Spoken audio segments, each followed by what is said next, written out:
¿Eres consciente de que percibes el mundo justamente al revés de cómo debería ser en realidad? ¿Alguna vez te has parado a analizar en profundidad la lógica interna de todo aquello que consideras correcto o normal?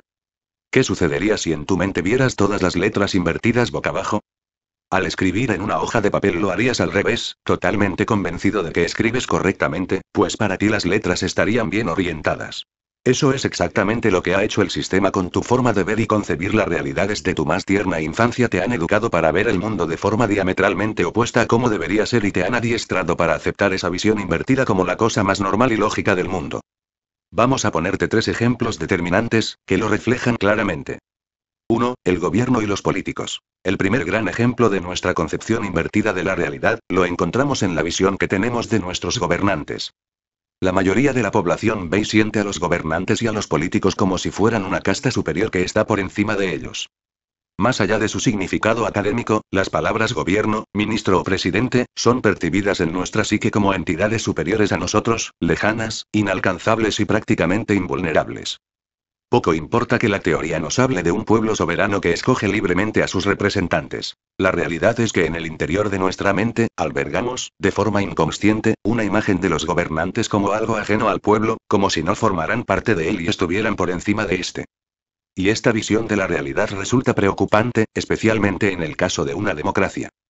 Recordemos que los miembros de un gobierno democrático se eligen por votación popular de entre la ciudadanía y se les asigna la función de administrar los bienes del Estado, que pertenece a todos los ciudadanos, a cambio de un sueldo. En definitiva y resumiendo, los gobernantes son nuestros empleados. Y nosotros, cada uno de nosotros, sus jefes.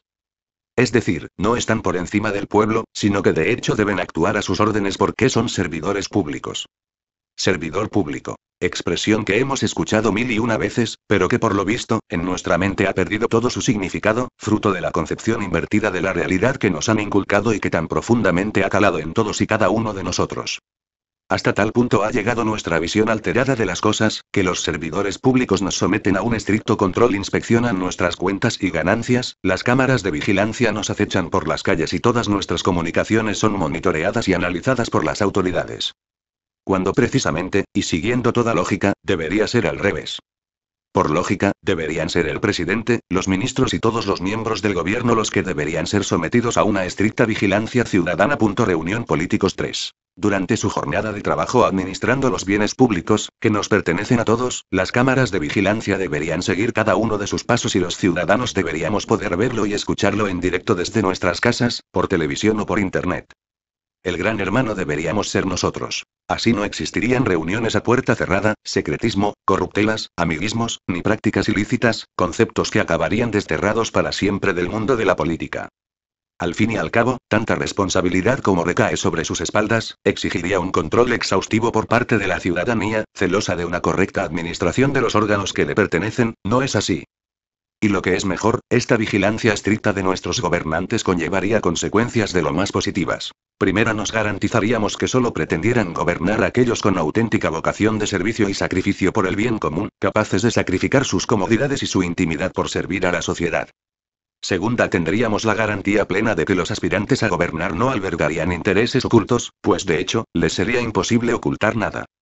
Tercera, nos ahorraríamos toneladas y toneladas de pegajosa y maloliente hipocresía, pues sabríamos, de primera mano, que lo que dicen en público en los mítines y ruedas de prensa es lo mismo que lo que dicen en privado, y en caso de no ser así, podríamos juzgar rápidamente la catadura moral y el nivel de sinceridad de los representantes elegidos y cesarlos de sus cargos. Pero sin embargo, la realidad que vivimos es la opuesta. Y la aceptamos sin revelarnos lo más mínimo. Sin tan solo hacernos las preguntas más lógicas y básicas que deberían surgir de una mente pensante de forma natural. Por ejemplo, si para justificar la vigilancia masiva a la que estamos sometidos todos los ciudadanos, se nos dice que es por nuestra propia seguridad y que si no hemos cometido ningún delito, no tenemos nada que temer, entonces, ¿por qué no podemos monitorizar a nuestros representantes políticos todas las horas del día mientras ejercen su cargo? ¿Acaso pretenden ocultar alguna actividad ilícita? ¿Hay aspectos oscuros en lo que negocian a puerta cerrada? Y si no es así, entonces ¿por qué no quieren que lo sepamos? Reunión políticos. Y en el caso de los partidos políticos, ¿por qué no podemos ver todo lo que acontece en el interior de sus sedes, en vivo y en directo? Si aspiran a administrar los bienes comunes del Estado, ¿por qué no podemos vigilar a fondo cómo administran sus propias formaciones políticas, tanto los que están en el gobierno como los que no lo están? ¿No claman a los cuatro vientos que son tan transparentes, democráticos y legales? Entonces, ¿por qué no retransmiten en directo todas sus reuniones internas y podemos presenciar cómo deliberan, discuten y proponen sus brillantes iniciativas para llevar adelante el país? ¿O es que quizás lo que proclaman tan vehementemente en sus mítines y lo que después expresan a puerta cerrada no es exactamente lo mismo y no quieren que lo sepamos? En definitiva, hemos de suponer que si no nos permiten controlar sus actividades con la transparencia con la que tanto se llenan la boca es porque ocultan alguna cosa, ¿no? Sin duda, las mentes bien pensantes clamarán escandalizadas. Los políticos y los gobernantes son personas y tienen derecho a la intimidad y a no ser vigilados continuamente. Pero en el mundo en el que vivimos, esa es una afirmación inaceptable. Incluso insultante. Porque si un ciudadano cualquiera no tiene derecho a salvaguardar su imagen y su intimidad cuando camina por la calle, cuando utiliza el transporte público o cuando entra en un edificio del Estado, vigilado como está por cientos y miles de cámaras de seguridad, menos intimidad debe tener, por ejemplo, el presidente del gobierno español, en el Palacio de la Moncloa. Al fin y al cabo, es un edificio del Estado, que por lo tanto, pertenece a todos los ciudadanos españoles y toda actividad que se realice en su interior, por su gran relevancia de cara a la ciudadanía, debería ser vigilada y supervisada en vivo y en directo por todos y cada uno de nosotros. Vigilancia que, en el caso de España, también debería extenderse a la familia real al completo y al rey en particular. Al fin y al cabo, se supone que es el jefe del Estado y que nos representa a todos. Y puesto que se beneficia de tal representación las 24 horas del día y los 365 días del año, podemos deducir que también nos representa las 24 horas del día y por lo tanto debería estar sometido a vigilancia ciudadana de forma ininterrumpida. Incluyendo también las continuas operaciones quirúrgicas a las que se somete Su Majestad, que deberían ser retransmitidas en directo por Televisión Española, pues son sufragadas con dinero público de todos los españoles y sus consecuencias son de interés general para toda la ciudadanía. Y en el caso de que todos ellos, gobernantes o familia real, quieran salvaguardar mayor espacio para su intimidad, lo tienen muy fácil, solo tienen que abandonar nuestros palacios y irse a vivir a la casa particular que decidan sufragar con los generosos sueldos que perciben. Así de sencillo. Muchos calificarán todo lo que hemos dicho de visión simplista de la realidad. Afirmarán que nuestros gobernantes no pueden mostrar públicamente todas sus actividades, pues hay gran cantidad de secretos que no pueden ser revelados por cuestiones de seguridad nacional, pero ¿qué seguridad nacional podemos esperar de un régimen en el que el pueblo soberano no puede controlar adecuadamente las actividades de sus servidores públicos, convertidos en una casta intocable que, sin embargo, sí puede someter a estricto control a todos los ciudadanos, disfrutando con ello, de todas las ventajas de un ejercicio opaco del poder y permitiendo e incentivando con ello todo tipo de actividades criminales? Este es el mundo invertido en el que vivimos, un lugar en el que los propietarios legítimos del Estado, los auténticos jefes, sus ciudadanos, que son millones, son sometidos y subyugados por sus servidores, que son unos pocos y se comportan como una casta mafiosa. Y lo peor de todo es que hemos acabado temiéndoles. Nosotros a ellos. Debería darnos vergüenza. Pero las estructuras invertidas que nos han sido inculcadas por el sistema y que trastocan toda lógica, se extienden a casi todos los ámbitos de nuestra vida. Otro ejemplo paradigmático de ello lo encontramos en la medicina. 2. La medicina. ¿Te has preguntado alguna vez cómo gana dinero un médico? Responder a esta pregunta nos lleva de cabeza a una de las paradojas más absurdas del mundo actual. Pues resulta que tu médico solo gana dinero cuando estás enfermo. Exactamente igual sucede con las empresas farmacéuticas, ganan dinero gracias a la enfermedad. Y llegados a este punto, una mente con una mínima capacidad de raciocinio tendría que preguntarse si la medicina y la farmacia ganan dinero con la enfermedad. ¿Qué interés pueden tener en que estemos sanos? Es un argumento tan lógico y obvio que resulta indignante e incluso descorazonador que nadie quiera aceptarlo como una realidad. Para comprender mejor las implicaciones de este razonamiento, profundicemos un poco más, utilizando la lógica más simple. Si relacionamos el negocio de la medicina y la farmacia con el estado de sus pacientes, veremos que sus ganancias se dirimen a través de tres ecuaciones básicas. Enfermo igual dinero. Sano igual posible ganancia futura. Muerto igual ganancia nula. Eso dibuja dos esquemas de negocio básicos. En el primero, se gana dinero gracias a la alternancia cíclica en el estado sano-enfermo de los pacientes. A mayor frecuencia en la aparición del estado enfermo, mayores oportunidades de ingreso cíclicas. En el segundo, aún más óptimo, se gana dinero gracias a la enfermedad continuada en el tiempo, es decir, a la enfermedad crónica. En ambos casos, es esencial ofrecer la suficiente calidad de vida al paciente para que siga sufragando el tratamiento y ante todo, evitar o posponer su muerte, pues esta significaría el fin de los ingresos. Queda claro pues, que la salud en ningún caso implica ganancias. En cambio, la enfermedad, siempre. Quizás deberíamos dejar de calificar a la medicina y a la farmacia como ciencias de la salud y empezar a llamarlas ciencias de la enfermedad, ¿no? No decimos que los médicos no se interesen por la salud de sus pacientes o que promuevan la proliferación de enfermedades. Pero lo cierto es que desde que acceden a la facultad de medicina, son entrenados y educados para formar parte de la industria médico-farmacéutica y adaptarse a sus lógicas de funcionamiento, de la misma forma que un soldado es entrenado y educado para formar parte de un ejército y adaptarse a sus lógicas de funcionamiento. Médicos pastillas. Siguiendo estas mismas lógicas, la industria farmacéutica gana inmensas cantidades de dinero gracias a la enfermedad, de la misma manera que la industria armamentística gana inmensas cantidades de dinero gracias a la guerra. Y llegados hasta aquí, ¿no resultaría muy ingenuo pensar que la industria farmacéutica promueve la salud? ¿O es que acaso alguien imagina a un fabricante de armas promoviendo la paz en el mundo? Sin duda habrá lectores que se estarán tirando de los pelos de la cabeza. Afirmarán convencidos que la enfermedad es consustancial a la vida humana y a la naturaleza y que la actividad de la medicina consiste, precisamente, en luchar contra la enfermedad. Es decir, concluirán que el cometido de las industrias médica y farmacéutica es luchar contra las enfermedades y que por lo tanto, de forma lógica y natural, la inevitable aparición de la enfermedad reporta beneficios a ambas industrias, sin que ellas tengan la culpa de ello.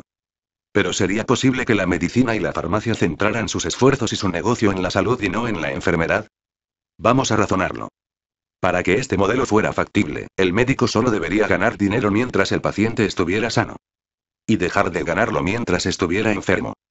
Las tres anteriores ecuaciones del negocio médico-farmacéutico se transformarían en las siguientes. Enfermo igual ganancia nula. Sano igual dinero. Muerto igual ganancia nula. Así, el médico centraría sus esfuerzos en que sus pacientes mantuvieran la salud todo el tiempo, previniendo la enfermedad antes de que ésta apareciera y por lo tanto estudiando y atacando sus causas y no sus consecuencias. Y en el caso de que el paciente cayera enfermo, el médico se esforzaría en devolverlo lo más pronto posible a su estado saludable, para volver a ganar dinero con él y mantener su prestigio profesional. El papel del farmacéutico sería complementario, y consistiría básicamente, en suministrar aquellos productos necesarios para fortalecer y prolongar la salud del paciente, y en su caso, los necesarios para combatir la enfermedad cuando ésta apareciera. Estos mecanismos que pueden parecer fantasiosos, ya han funcionado con anterioridad. Recordemos que en la antigua China, los médicos cobraban un salario por mantener sanos a sus pacientes y dejaban de percibirlo cuando estos enfermaban, hecho que repercutía negativamente en su prestigio profesional y por lo tanto, en sus ganancias. ¿Te parece pues un modelo absurdo? ¿Más absurdo que una industria médico-farmacéutica que solo gana dinero cuando estás enfermo? Pero quizás deberíamos preguntarnos por qué desde sus inicios la medicina optó por un modelo en el que la ganancia se asocia a la enfermedad y no a la salud. Y la respuesta no puede ser más triste. La enfermedad es un período excepcional de crisis en la vida de una persona, en la que el enfermo, desesperado, se muestra dispuesto a ceder o pagar lo que sea necesario para salvar su vida y el médico se erige en la única figura con capacidad para conseguirlo. Por esa razón la medicina centra su actividad en la enfermedad, porque es la situación crítica que implica mayor acaparamiento de poder y autoridad, fluyendo desde el paciente hacia el médico. Lo hemos visto a lo largo de la historia, donde incluso reyes y emperadores se han inclinado ante sus galenos. En cambio, si la medicina centrara sus esfuerzos en mantener la salud del paciente, la situación de crisis asociada a la enfermedad correría en contra del médico, pues durante su transcurso perdería prestigio social y desaprovecharía esa oportunidad única en la que el enfermo está dispuesto a conceder mayor dinero, poder y autoridad a su médico. Por lo tanto, la medicina no ha evolucionado alrededor del concepto de salud. Lo ha hecho alrededor de la autoridad y el prestigio social. Y de las ganancias que estos acarrean. Y estos beneficios solo se pueden obtener a través de la enfermedad. El mundo al revés. Un funcionamiento completamente opuesto al que debería ser. 3. Las autoridades y la seguridad. La función de las autoridades, formadas por el gobierno, la judicatura y los cuerpos de seguridad del Estado, debe ser, teóricamente, velar por la correcta convivencia social y la seguridad ciudadana, obligando a los miembros de la sociedad a cumplir las leyes y persiguiendo el delito cuando éste se produzca. Así es como funciona el sistema y todos lo tenemos plenamente asumido e interiorizado como algo bueno y correcto, y si no, ahí están los millones de películas y series de televisión protagonizadas por abnegados policías y brillantes abogados para recordárnoslo un día tras otro, al más puro estilo de un lavado de cerebro. Pero quizás nunca nos hemos hecho la pregunta clave: ¿qué sucedería si no se produjeran delitos? Imaginemos por un momento una sociedad justa y solidaria en la que la convivencia social fuera perfecta y no existieran conflictos, inseguridad, abusos ni crímenes. ¿Serían necesarios tantos jueces, fiscales, abogados y cuerpos burocráticos asociados? ¿Sería necesaria la policía? En definitiva, en una sociedad completamente sana serían necesarias las autoridades. Y esto nos lleva a la gran pregunta. ¿Qué interés pueden tener las autoridades en terminar con las causas de la inseguridad, la criminalidad y los problemas de convivencia cuando son precisamente estos problemas los que justifican su existencia? De nuevo nos encontramos ante la misma paradoja que en el caso de la medicina. De la misma forma que para la medicina el negocio reside en un cuerpo enfermo, para las autoridades, el negocio reside en una sociedad enferma. Y como en el caso de la medicina, las autoridades no centran jamás sus esfuerzos en garantizar la salud de la sociedad, sino en tratar las enfermedades que la aquejan. El origen de este problema no radica en la policía, los jueces o los abogados. Todos ellos han sido educados siguiendo la lógica interna de funcionamiento del sistema de autoridad, como en su caso lo fueron los médicos. El problema principal radica en el funcionamiento lógico del propio sistema, invertido desde sus inicios. Centrándonos en el ámbito de la autoridad, observaremos que los mecanismos autoridad-delito conforman un curioso sistema que se retroalimenta de forma lógica, siguiendo los siguientes pasos. A. Los problemas sociales se traducen en vulneración de las leyes, es decir, en delito. B. La autoridad actúa aplicando la ley y reprimiendo la manifestación de ese delito. C. El delito tiende a reducirse, fruto de la represión, pero sin embargo las causas profundas que lo generan siguen intactas. D. Eso implica la aparición de nuevas modalidades de delito que esquiven la presión de la autoridad. E. La autoridad actúa aplicando nuevas leyes y reprimiendo la manifestación de ese nuevo delito, etcétera, etcétera, etcétera. Es una lógica análoga a la de la industria farmacéutica, en la que cada medicamento genera un desequilibrio en el organismo con unos efectos secundarios que implican la necesidad de un nuevo medicamento. Sí, es difícil de aceptar. Quizás demasiado duro de asumir para algunos. Pero la realidad es que el delito es el combustible que alimenta el sistema. ¿Lo mantiene en pie? Porque sin un cierto grado de caos, no habría la necesidad de una autoridad que impusiera el orden y por lo tanto, no habría sistema. Por esta razón, el sistema, de forma natural y automática, genera su propio caos y sus propios desequilibrios para seguir existiendo.